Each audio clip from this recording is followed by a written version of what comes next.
यमुना के किनारे धर्मस्थान नामक एक नगर था। उस नगर में गणाधिप नाम का राजा राज करता था।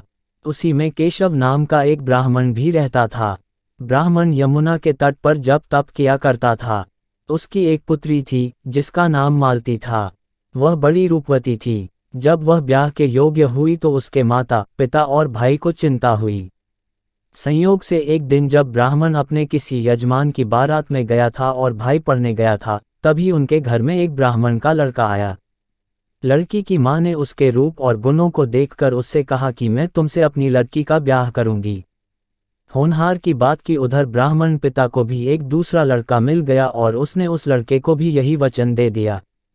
उधर ब्राह्मण का लड़का जहां पढ़ने गया था, वहां वह एक लड़के से यही वादा कर आया। कुछ समय बाद बाप बेटे घर में इकट्ठे हुए तो देखते क्या है कि वहां एक तीसरा लड़का और मौजूद है। दो उनके साथ आए थे। अब क्या हो? ब्राह्मण, उसका लड़का और ब्राह्मणी बड़े सोच में पड़े।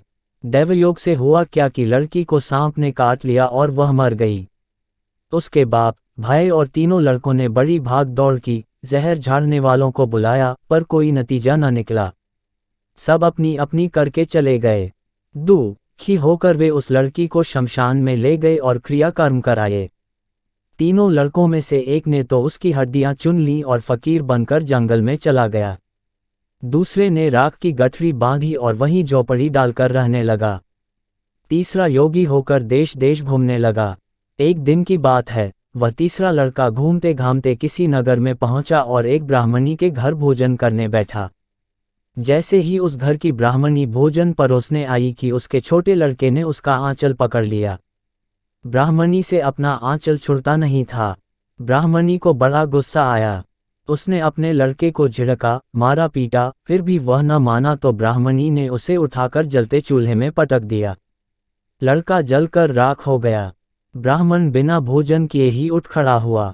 घरवालों ने बहुतेरा कहा, पर वह भोजन करने के लिए राजी न हुआ। उसने कहा, जिस घर में ऐसी राक्षसी हो उसमें मैं भोजन नहीं कर सकता। इतना सुनकर वह आदमी भीतर गया और संजीवनी विद्या की पोथी लाकर एक मंत्र पढ़ा। जलकर राख हो चुका लड़का फिर से जीवित हो गया। यह देखकर ब्राह्मण सोचने लगा कि अगर यह पोथी मेरे हाथ पड़ जाए तो मैं भी उस लड़की को फिर से जिला सकता हूँ। इसके बाद उसने भोजन किया और वहीं ठहर गया। जब रात को सब खा पी कर सो गए तो वह ब्राह्मण चुपचाप वह पोथी लेकर चल दिया।